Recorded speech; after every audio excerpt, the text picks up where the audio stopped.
Dear students, +2 political സയൻസിൻ്റെ online video ലെസണിലേക്ക് സ്വാഗതം. ഈ ക്ലാസ്സിൽ മൂന്നാമത്തെ ചാപ്റ്ററിലെ ചില ഭാഗങ്ങളാണ് നമ്മൾ ചർച്ച ചെയ്യുന്നത്. കഴിഞ്ഞ ക്ലാസ്സുകളിലായി ആദ്യത്തെ 2 ചാപ്റ്ററും ഈ മൂന്നാമത്തെ ചാപ്റ്ററിൻ്റെ ഇൻട്രൊഡക്ഷനും നൽകിയിരുന്നു. മൂന്നാമത്തെ ചാപ്റ്ററിൻ്റെ പേര് കഴിഞ്ഞ ക്ലാസ്സിൽ ഞാൻ പറഞ്ഞിരുന്നു, ആസൂത്രണ വികസനത്തിൻ്റെ രാഷ്ട്രീയം എന്നതാണ്. പൊളിറ്റിക്സ് ഓഫ് പ്ലാൻഡ് ഡെവലപ്മെന്റ്, ആസൂത്രണ വികസനത്തിൻ്റെ രാഷ്ട്രീയം. നമ്മൾ കഴിഞ്ഞ ക്ലാസ്സിൽ ചർച്ച ചെയ്തിരുന്നു നമ്മുടെ രാജ്യത്തിൻ്റെ വികസന പ്രവർത്തനങ്ങൾ, വികസനത്തിൻ്റെ അർത്ഥം, മാതൃക, വികസനം നടപ്പിൽ വരുത്തൽ, വികസന പ്രവർത്തനങ്ങളിലെ മുൻഗണന, ഇത്തരം വിഷയങ്ങളിൽ നമ്മുടെ രാഷ്ട്രീയ നേതാക്കന്മാർക്ക് അഭിപ്രായ വ്യത്യാസം ഉണ്ടായിരുന്നു എന്ന് നമ്മൾ പറഞ്ഞു. എന്നാൽ ഈ അഭിപ്രായ വ്യത്യാസങ്ങളോടൊപ്പം തന്നെ വികസനം ആസൂത്രണം ചെയ്യുന്നത് അല്ലെങ്കിൽ വികസനത്തിൻ്റെ നടപ്പിൽ വരുത്തലുകൾ മുതലാളിത്ത സംവിധാനത്തിനോ അല്ലെങ്കിൽ സ്വകാര്യ മുതലാളിമാർക്കോ വ്യവസായികൾക്കോ മാത്രമായി നൽകരുത് എന്നത്. അതായത് വികസനം രൂപകൽപ്പന ചെയ്യുന്നതും പദ്ധതിയും മറ്റും ആസൂത്രണം നടത്തുന്നതും മുതലാളിത്ത സംവിധാനത്തിന്റെ കീഴിൽ അല്ലെങ്കിൽ മുതലാളിമാർ മാത്രമാകരുത്. അതിൽ ഗവൺമെന്റിന്റെ ഇടപെടലുകൾ കാര്യമായി ഉണ്ടാകണം എന്നുള്ളത്, ആ കാര്യത്തിൽ അവർക്ക് അഭിപ്രായ ഐക്യം ഉണ്ടായിരുന്നു. സമ്പദ് വ്യവസ്ഥ പുനർനിർമ്മിക്കുന്ന ഒരു പ്രധാന പ്രക്രിയ എന്ന നിലയിൽ ലോകത്തെല്ലാ ഭാഗത്തും ആസൂത്രണത്തിന് വലിയ പ്രസക്തി ഉണ്ടാകുന്ന ഒരു കാലഘട്ടമായിരുന്നു 1940കളും അതുപോലെ തന്നെ 50കളും. നമുക്കറിയാം, ആ കാലയളവിലാണ് ഇന്ത്യക്ക് സ്വാതന്ത്ര്യം ലഭിക്കുന്നതും നമ്മുടെ രാജ്യത്തിന്റെ രാഷ്ട്ര പുനർനിർമ്മാണ പ്രവർത്തനങ്ങൾ നടക്കുന്നത്. സ്വാഭാവികമായി നമ്മുടെ രാജ്യത്തിന്റെ വികസന പ്രവർത്തനങ്ങളിലും ആസൂത്രണത്തിന് നിർണായകമായ ഒരു റോള് ഉണ്ടാകും. ആസൂത്രണത്തിന് ഇത്രത്തോളം പ്രാധാന്യം ഉണ്ടാകാൻ കാരണമുണ്ട്. ആസൂത്രണത്തിന്റെ പ്രാധാന്യത്തിന് നിദാനമായത്, അതിന് കാരണമായ ചില സംഭവങ്ങൾ ഉണ്ടായിരുന്നു. ഒന്നാമതായിട്ട് 1929 അമേരിക്കയിൽ ആരംഭിച്ച് മറ്റു പാശ്ചാത്യ യൂറോപ്യൻ രാജ്യങ്ങളിൽ വ്യാപകമായി അനുഭവിക്കേണ്ടി വന്ന ഒരു വലിയ സാമ്പത്തിക പ്രതിസന്ധി, ഗ്രേറ്റ് ഡിപ്രഷൻ, അതൊരു പ്രധാനപ്പെട്ട കാരണമാണ്. രണ്ടാമതായിട്ട് നമുക്ക് കാണാൻ സാധിക്കുന്നത്, ഒന്നാം ലോകയുദ്ധത്തിനും രണ്ട് ലോകയുദ്ധങ്ങൾക്കിടയിൽ തകർന്ന ജപ്പാനും ജർമ്മനി പോലെയുള്ള രാജ്യങ്ങൾ അവരെ വികസനത്തിന്റെ പാതയിലേക്ക് വളർന്നത് കൃത്യമായ ആസൂത്രണത്തിലൂടെയായിരുന്നു. മൂന്നാമതായി, ഈ ഗ്രേറ്റ് ഡിപ്രഷൻ 1929-30 കാലയളവിൽ തുടങ്ങിയതിനു ശേഷം ലോകത്ത് ഒട്ടുമിക്ക സമ്പദ് വ്യവസ്ഥകളും തകർന്നടിഞ്ഞപ്പോൾ അതിൽ പിടിച്ചു നിന്നത് ഒരേ ഒരു രാജ്യമാണ്, അത് സോവിയറ്റ് യൂണിയനാണ്. എന്തുകൊണ്ടാണ് സോവിയറ്റ് യൂണിയൻ ആ ഒരു തകർച്ചയെ അഭിമുഖീകരിച്ചിട്ടും അത് തകർച്ചയെ നേരിടാതെ അല്ലെങ്കിൽ തകർച്ചയിൽ വലിയ പ്രയാസങ്ങൾ ഉണ്ടാവാതെ, ലോകത്താകമാനം സാമ്പത്തിക തകർച്ചയുണ്ടായപ്പോൾ അതിൽ പ്രയാസം ഉണ്ടാവാതെ പിടിച്ചു നിന്നത്? അതിന് കൃത്യമായ ഒരു കാരണമുണ്ടായിരുന്നു. സോവിയറ്റ് യൂണിയൻ നടപ്പിലാക്കിയ ആസൂത്രണ പ്രവർത്തനങ്ങളായിരുന്നു. സോവിയറ്റ് യൂണിയൻ തകർച്ചയെ നേരിടാതെ അവര് പിടിച്ചു നിന്നത് പഞ്ചവത്സര പദ്ധതി കാരണമായിരുന്നു. ഇതുപോലെ ലോകത്ത് ആസൂത്രണത്തിന്റെ പ്രാധാന്യം വർദ്ധിച്ചു വരാൻ ചില സംഭവങ്ങൾ ഉണ്ടായിരുന്നു. ഇന്ത്യയും ആസൂത്രണം, വികസന പ്രവർത്തനങ്ങൾ ആസൂത്രണം നടത്തുന്നു. ഈ ഒരു മാതൃക, സോവിയറ്റ് യൂണിയന്റെ മാതൃക സ്വീകരിച്ചുകൊണ്ടാണ് നമ്മൾ നടപ്പിലാക്കിയത്. ഏഷ്യയിൽ തന്നെ ആദ്യമായി വികസന പ്രവർത്തനങ്ങൾ, സാമ്പത്തിക സംവിധാനം ആസൂത്രണം ചെയ്തത് അല്ലെങ്കിൽ ആസൂത്രണം ആരംഭിച്ചത് ഇന്ത്യയായിരുന്നു. ഏഷ്യയിൽ തന്നെ ആദ്യത്തെ രാജ്യമാണ് സാമ്പത്തിക ആസൂത്രണം ആരംഭിക്കുന്നത്. ഇന്ത്യയായിരുന്നു സാമ്പത്തിക പുരോഗതി ലക്ഷ്യം വെച്ചുകൊണ്ട് ഇത്തരത്തിൽ ആസൂത്രണ പ്രവർത്തനങ്ങൾ ഏഷ്യയിൽ തന്നെ ആദ്യമായി നടപ്പിലാക്കിയത്. സാമ്പത്തിക പുരോഗതി കൈവരിക്കണമെങ്കിൽ സാമ്പത്തിക പ്രവർത്തനങ്ങളിൽ ഗവൺമെന്റ് ഇടപെടണമെന്നും അതുപോലെ തന്നെ ജനകീയമായ പദ്ധതികൾ നടപ്പിലാക്കണം എന്നുള്ളത് ഈ ഒരു കാലയളവിൽ ചർച്ച ചെയ്യപ്പെട്ട ഒരു വിഷയമായിരുന്നു. അത് നമ്മുടെ രാഷ്ട്ര നേതാക്കന്മാർ മനസ്സിലാക്കുകയും അതിനനുസരിച്ച് പ്രവർത്തിക്കുകയും ചെയ്തിരുന്നു. ആസൂത്രണത്തിന്റെ ആവശ്യകതയെക്കുറിച്ച് നമ്മുടെ എഴുത്തുകാരും ചിന്തകരും സാമ്പത്തിക വിദഗ്ധരും സ്വാതന്ത്ര്യ കാലഘട്ടത്തിൽ തന്നെ അല്ലെങ്കിൽ സ്വാതന്ത്ര്യ സമര കാലഘട്ടത്തിൽ തന്നെ അഭിപ്രായപ്പെട്ടിരുന്നു. ആദ്യമായി ആസൂത്രണത്തിന്റെ പ്രാധാന്യത്തെക്കുറിച്ച് പറഞ്ഞത് ഇന്ത്യൻ സാമ്പത്തിക വിദഗ്ധനായിരുന്ന, അല്ലെങ്കിൽ ആസൂത്രണം എന്ന് പറയുന്ന വാക്ക് ആദ്യമായി നമ്മുടെ മുമ്പിലേക്ക് ഇന്ത്യയുടെ കാഴ്ചപ്പാടിലേക്ക് എത്തിക്കുന്നത് സർ എം വിശ്വേശ്വരയ്യ എന്ന് പറയുന്ന സാമ്പത്തിക വിദഗ്ധനായിരുന്നു. അദ്ദേഹം ഇന്ത്യക്ക് ആസൂത്രിത സമ്പദ് വ്യവസ്ഥ എന്ന പ്ലാൻഡ് എക്കോണമി ഫോർ ഇന്ത്യ എന്ന പുസ്തകത്തിൽ അദ്ദേഹം ഈ കാര്യം സൂചിപ്പിക്കുന്നുണ്ട്. അങ്ങനെ വിവിധ മാതൃകകൾ സ്വീകരിച്ചുകൊണ്ടാണ് നമ്മൾ ആസൂത്രണ പ്രവർത്തനങ്ങളിലേക്ക് കടന്നത്. ഇതേ തുടർന്ന് സാമ്പത്തിക ആസൂത്രണത്തിനായി പല പദ്ധതികളും സമർപ്പിക്കപ്പെട്ടു. ബോംബെ പദ്ധതി, ഗാന്ധിയൻ പദ്ധതി, ബിർള പദ്ധതി, ജനകീയ പദ്ധതി, ഇങ്ങനെയുള്ള നിരവധി പദ്ധതികൾ രാജ്യത്തിന് മുന്നിൽ സമർപ്പിക്കപ്പെട്ടു. 1944 ബോംബെ പദ്ധതി വ്യവസായികൾ ചേർന്ന് തയ്യാറാക്കുകയും അതുപോലെ തന്നെ ചില പ്രമുഖ വ്യവസായികൾ തയ്യാറാക്കി അവതരിപ്പിക്കുന്നത്. അതിന്റെ പേരായിരുന്നു ബോംബെ പദ്ധതി. ബോംബെയിലെ ചില വ്യവസായികൾ രംഗത്ത് വന്നുകൊണ്ട് തയ്യാറാക്കിയതാണ്. രാജ്യത്ത് ഒരു ആസൂത്രിത സമ്പദ് വ്യവസ്ഥ സ്ഥാപിക്കുന്നതിനുള്ള നിർദ്ദേശങ്ങളാണ് ആ പദ്ധതിയിൽ ഉണ്ടായിരുന്നത്. ഇതുപോലെ മറ്റു പല രീതിയിൽ ഇത് ഈ ബോംബെ പ്ലാൻ അല്ലെങ്കിൽ ബോംബെ പദ്ധതി തയ്യാറാക്കി അവതരിപ്പിച്ചതിലൂടെ വ്യവസായികൾ മറ്റൊരു കാര്യം കൂടി മുന്നോട്ട് വെച്ചു. അവർ ആസൂത്രണത്തിനെതിരല്ല എന്ന്. ഗവൺമെന്റ് ഇടപെടലുകളിലൂടെയാണ് ആസൂത്രണം നടപ്പിലാക്കേണ്ടത് എന്ന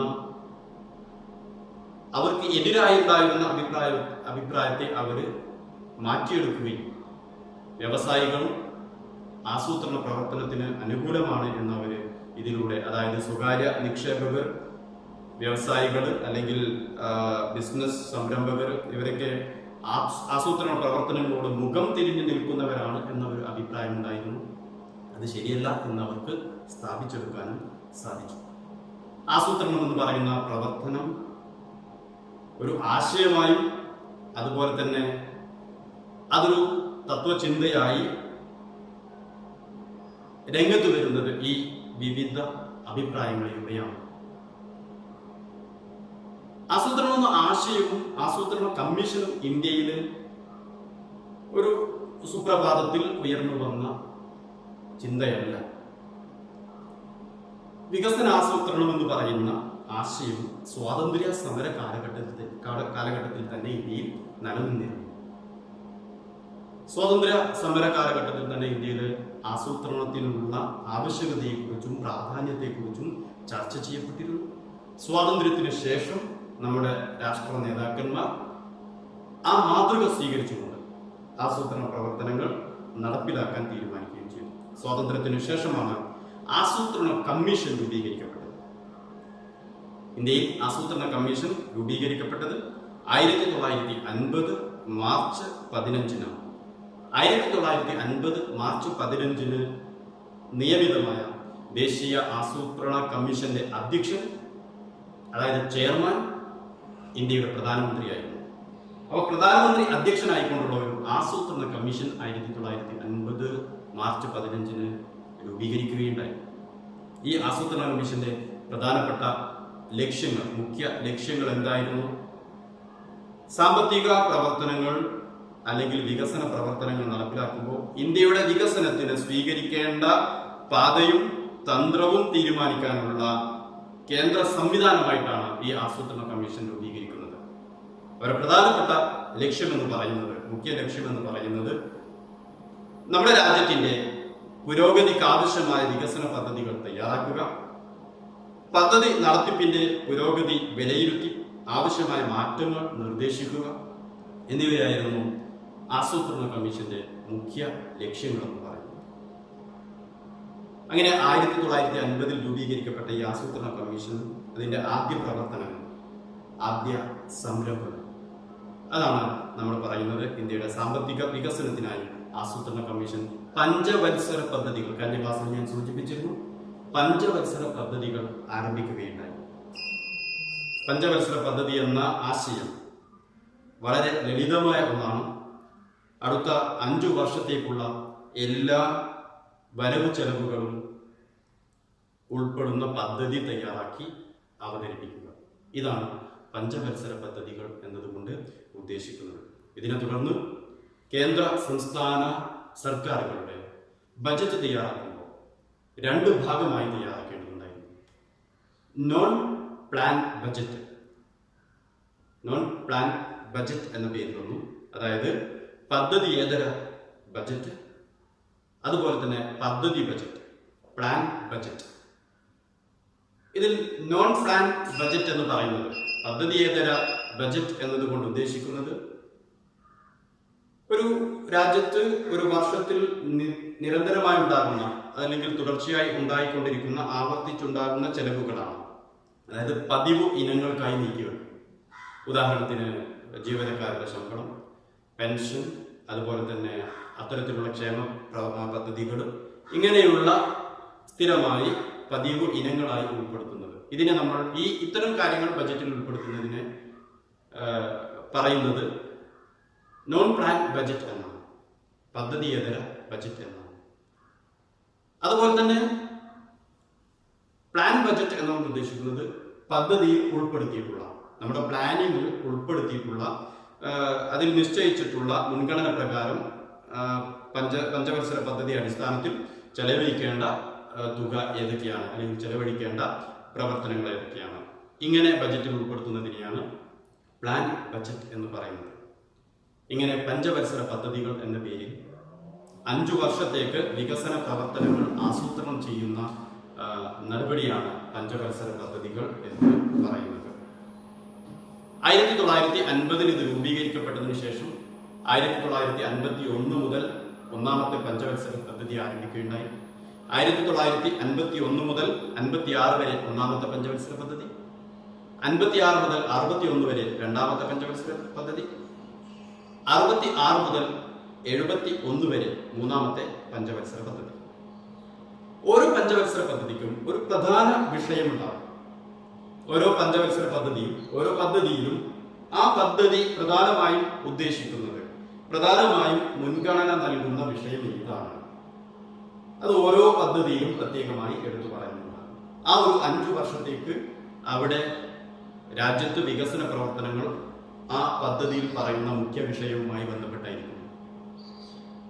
അങ്ങനെയാണ് ഓരോ 5 വർഷത്തേക്കുമുള്ള പദ്ധതികൾ തയ്യാറാക്കിയിരുന്നത്. ആദ്യത്തെ 3 പദ്ധതികളും വളരെ വിജയകരമായി, വളരെ മികച്ച രീതിയിൽ നടപ്പിലാക്കാൻ നമ്മുടെ രാഷ്ട്ര നേതാക്കന്മാർക്ക് സാധിച്ചു. 1951 മുതൽ 66 വരെ ഒന്നാമത്തെ പഞ്ചവത്സര പദ്ധതി, 1951 മുതൽ 56 വരെ ഒന്നാമത്തെ പഞ്ചവത്സര പദ്ധതി, 56 മുതൽ 61 വരെ രണ്ടാമത്തെ പഞ്ചവത്സര പദ്ധതി, 66 മുതൽ 71 വരെ മൂന്നാമത്തെ പഞ്ചവത്സര പദ്ധതി. ഈ മൂന്നാമത്തെ പഞ്ചവത്സര പദ്ധതി അതിന്റെ അവസാന കാലഘട്ടത്തിൽ ഇന്ത്യയും പാകിസ്ഥാനും തമ്മിലുള്ള യുദ്ധം കാരണം, മറ്റു ചില കാർഷിക പ്രതിസന്ധികളൊക്കെ കാരണം, അല്ലെങ്കിൽ മറ്റു ചില സാമ്പത്തിക പ്രയാസങ്ങൾ കാരണം നാലാമത്തെ പഞ്ചവത്സര പദ്ധതി കൃത്യമായി നടപ്പിലാക്കാൻ സാധിച്ചില്ല. അതുകൊണ്ട് തന്നെ തുടങ്ങിയ 1971 തന്നെ അത് സ്റ്റോപ്പ് ചെയ്യേണ്ടി വന്നു. പിന്നീട് ഒരു 2 വർഷ കാലയളവിലേക്ക്, അല്ലെങ്കിൽ 66 ശേഷമുള്ള കുറച്ചു കാലയളവിലേക്ക് പദ്ധതി അവധി എന്നാണ് ആ ഒരു സമയം അറിയപ്പെടുന്നത്. പ്ലാൻ ഹോളിഡേ എന്നാണ് അത് അറിയപ്പെടുന്നത്.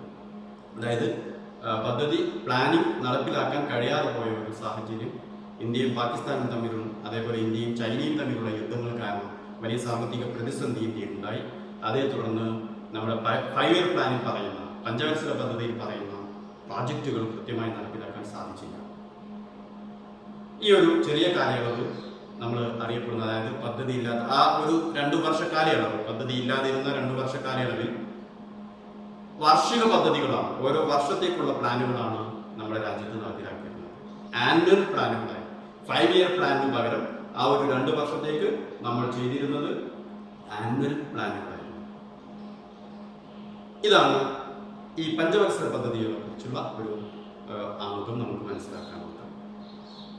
ഓരോ പഞ്ചവത്സര പദ്ധതിയെക്കുറിച്ചും നമ്മൾ ഇനി പഠിക്കുന്നുണ്ട്. ഇവിടെ ഓരോ പഞ്ചവത്സര പദ്ധതികളെ കുറിച്ചും പഠിക്കുമ്പോൾ നമ്മൾ ശ്രദ്ധിക്കേണ്ട കാര്യങ്ങൾ, അത് തയ്യാറാക്കിയത് ആരാണ്, അതുപോലെ തന്നെ അതിൻ്റെ പ്രധാന വിഷയം എന്താണ്, അത് ഏത് കാലഘട്ടത്തിലാണ്, ഇതാണ് നമുക്ക് പ്രധാനമായി ഓരോ പഞ്ചവത്സര പദ്ധതിയെക്കുറിച്ചും മനസ്സിലാക്കാനുള്ളത്. ഇവരെ പറഞ്ഞ കാര്യങ്ങൾ ഒന്നുകൂടി ആവർത്തിക്കുകയാണ് ഞാൻ.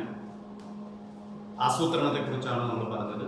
ആസൂത്രണത്തിൻ്റെ ആവശ്യകത, അതിൻ്റെ പ്രാധാന്യം, ലോകത്ത് ആസൂത്രണം നടപ്പിലാക്കപ്പെട്ടതിൻ്റെ സാഹചര്യം, സോവിയറ്റ് യൂണിയൻ പോലെയുള്ള രാജ്യങ്ങൾ പഞ്ചവത്സര പദ്ധതികൾ ആസൂത്രണം ചെയ്ത കാര്യങ്ങളെക്കുറിച്ച്, ആ മാതൃക സ്വീകരിച്ചുകൊണ്ട് ഇന്ത്യ തയ്യാറാക്കിയത്.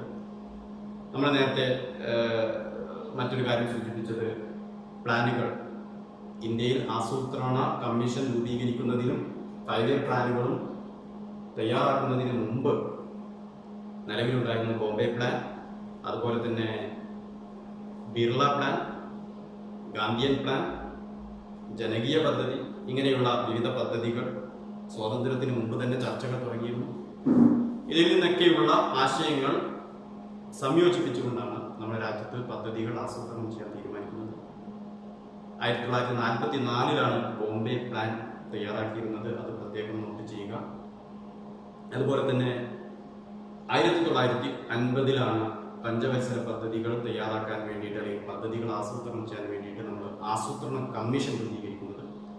ആസൂത്രണവും ആസൂത്രണ കമ്മീഷൻ എന്ന് പറയുന്നത് ഒരു സുപ്രഭാതത്തിൽ ഉണ്ടായതല്ല എന്ന് ഞാൻ നേരത്തെ സൂചിപ്പിച്ചു.